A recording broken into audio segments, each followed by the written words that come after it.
Alright, in this quick video, we're just going to do kind of a little quick crash course of how photosynthesis does take place. Now remember, what a plant needs are really two major things. They need to have carbon dioxide and water with the help of sunlight to get C6H12O6 and oxygen. Okay, so its process is to go through this entire step, each of these little steps individually. Now if we take a look at a plant cell, remember that a plant cell has on the outside of it the cell wall. Just inside there you have your cell membrane, and within there you've got your organelles. And the organelles that we're looking at are the ones that are going to be typically on the outer side of leaf cells for sure, is going to be these chloroplasts. Now if we take a quick view of the chloroplast, let's zoom out of this. And I want to zoom in on the chloroplast itself. We have this structure, and in there, I'm just going to create this as a green structure now. This is our chloroplast. We are going to have each individual little pancake, and each of these pancakes are called a thylakoid. And the thylakoid is where we are actually going to deal with our first amount of reactions that's going to start photosynthesis. And these reactions actually need light, so we call them the light-dependent reactions. Now, each individual one, as I stated before, is a thylakoid, but the stack of them is called a granum. Thylakoid is one, and the stack is the granum. Okay? Now, if I was to zoom in on just one of these guys, one of these thylakoids, let's go back to our white structure. Inside there, it is a phospholipid bilayer, so it is a bilayer all the way around. And if we were to zoom in a little even closer on that, in that bilayer, you are going to have, again, your phosphate heads and your tails all the way through, and then we're going to have protein systems within it. Okay? Protein systems that are within there. Now, if we continue looking at this, we've got this photosystem there, and I'm going to create another one just right over here. Okay? That line, sorry about that. And then I'm going to actually create one more protein down here, and this one is going to have a big wheel on it that we're going to refer to as an enzyme called ATP synthase. And we'll see what that's going to do in just a second. But going back to this guy, this is going to be, and we're just going to really simplify this, this is going to be what's called a photosystem. Each one of these are large proteins that are photosystems. And this one is photosystem 2. This one here is going to be considered photosystem 1. Dealing with at what nanometer of wavelength of light they actually get picked up. Now, both of them are going to be getting hit. Let's actually use bright yellow because this is the ones that are actually being hit from the sunlight. So sunlight is going to be coming down and crashing down and hitting these proteins. Embedded within this photosystem, zoom in on just this photosystem, inside there, you are going to have a whole bunch of chlorophyll, the pigment that is going to be located inside the photosystem. We flip back over to the next slide. You can take a look at this pigment. So this is our pigment, our chlorophyll. It's kind of hard to see right now, but it has this really long tail. And the long tail here is a hydrocarbon tail, meaning it is a non-polar tail. It can actually interact and embed itself inside the cell membrane. Inside here, we have a center porphyrin ring around one magnesium element. That magnesium element is going to be what's excited when the photon of light is going to come down and hit. And inside there, you're going to have, so this the whole thing is your photosystem, what's called a resonance. So if I take a look at this slide here, you can see each of these little green dots. What's going to happen is that, let's say a photon of light hits this one here. Energy from that one is going to jump from there to there to there to there to there to there to whichever one. But one of them in here is going to be a specialized one. We'll just say it's this one here, is going to excite these electrons. It's off of this chlorophyll ring that gets excited. Here, go back to, if you can take a look at this chlorophyll ring, let's kind of remove this structure. So then that way you don't have to see that.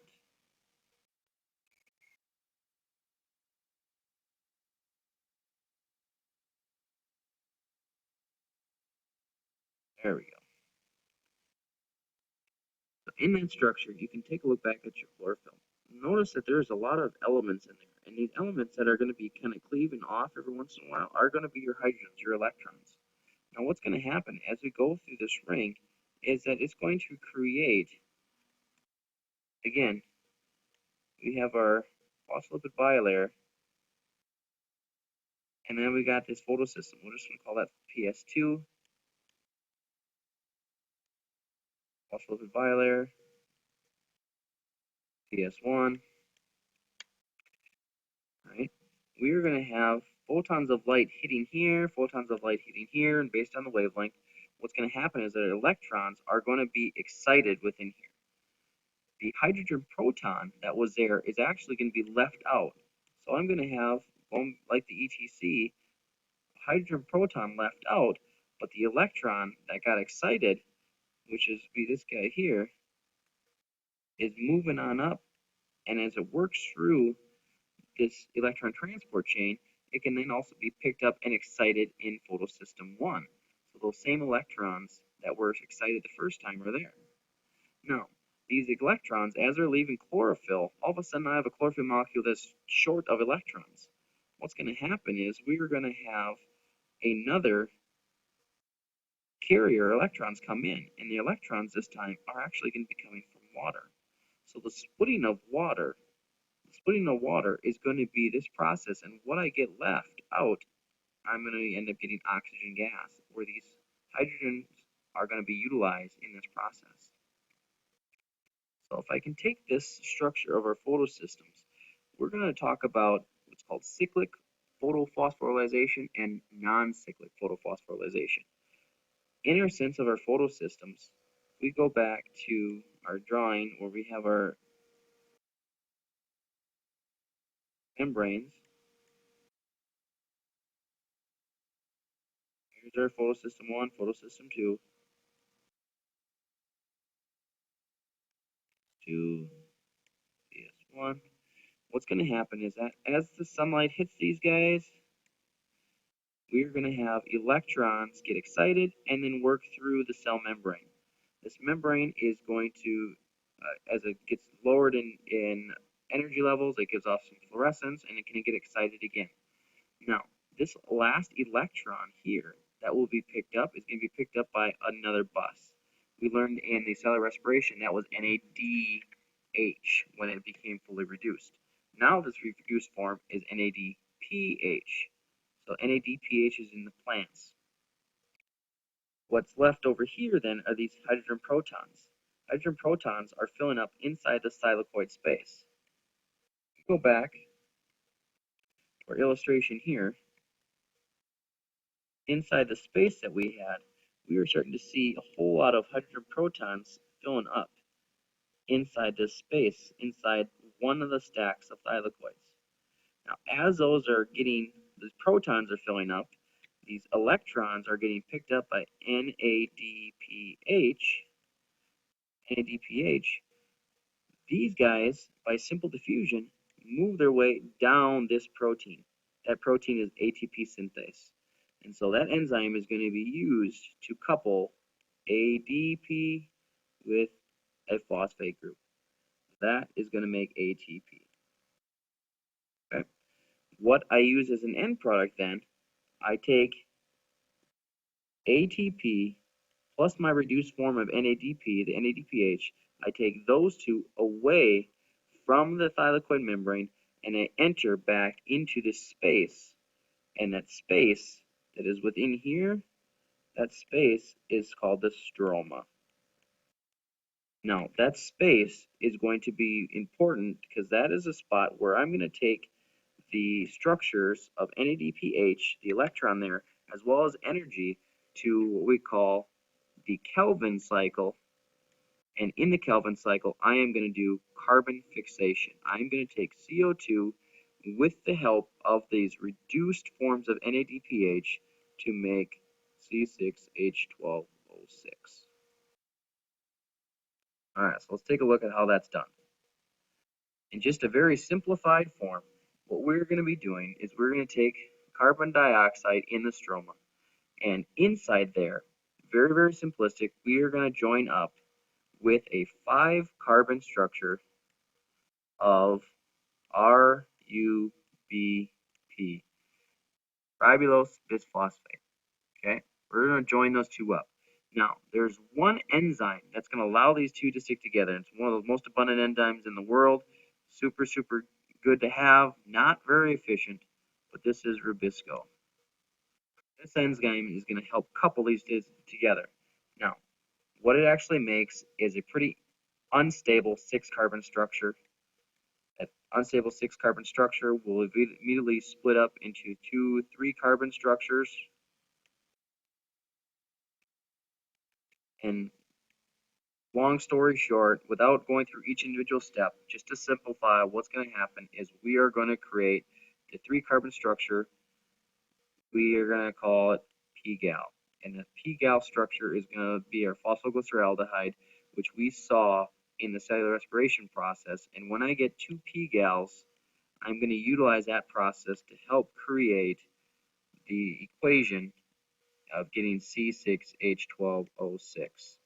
Now, in order to actually get this equation right, we remember that if we have, in starting a plant, CO2 plus H2O, I need to get C6H12O6 and oxygen. If I need to go through and actually balance this equation out, how many of each do I need? I need to end up getting 6 of each of these to actually balance it out. So that means I need 6 carbon dioxides to go through that Kelvin cycle for every one of my glucose molecules. All right, so that is just a very, again, straightforward, simplified version of the cellular respiration process of where I can go through and take out the oxygen from the air, utilize that, as well as the carbon dioxide from the air, utilize that. In the process, what I'm going to make is glucose. And then again, glucose is going to be created in the stroma during the Kelvin cycle.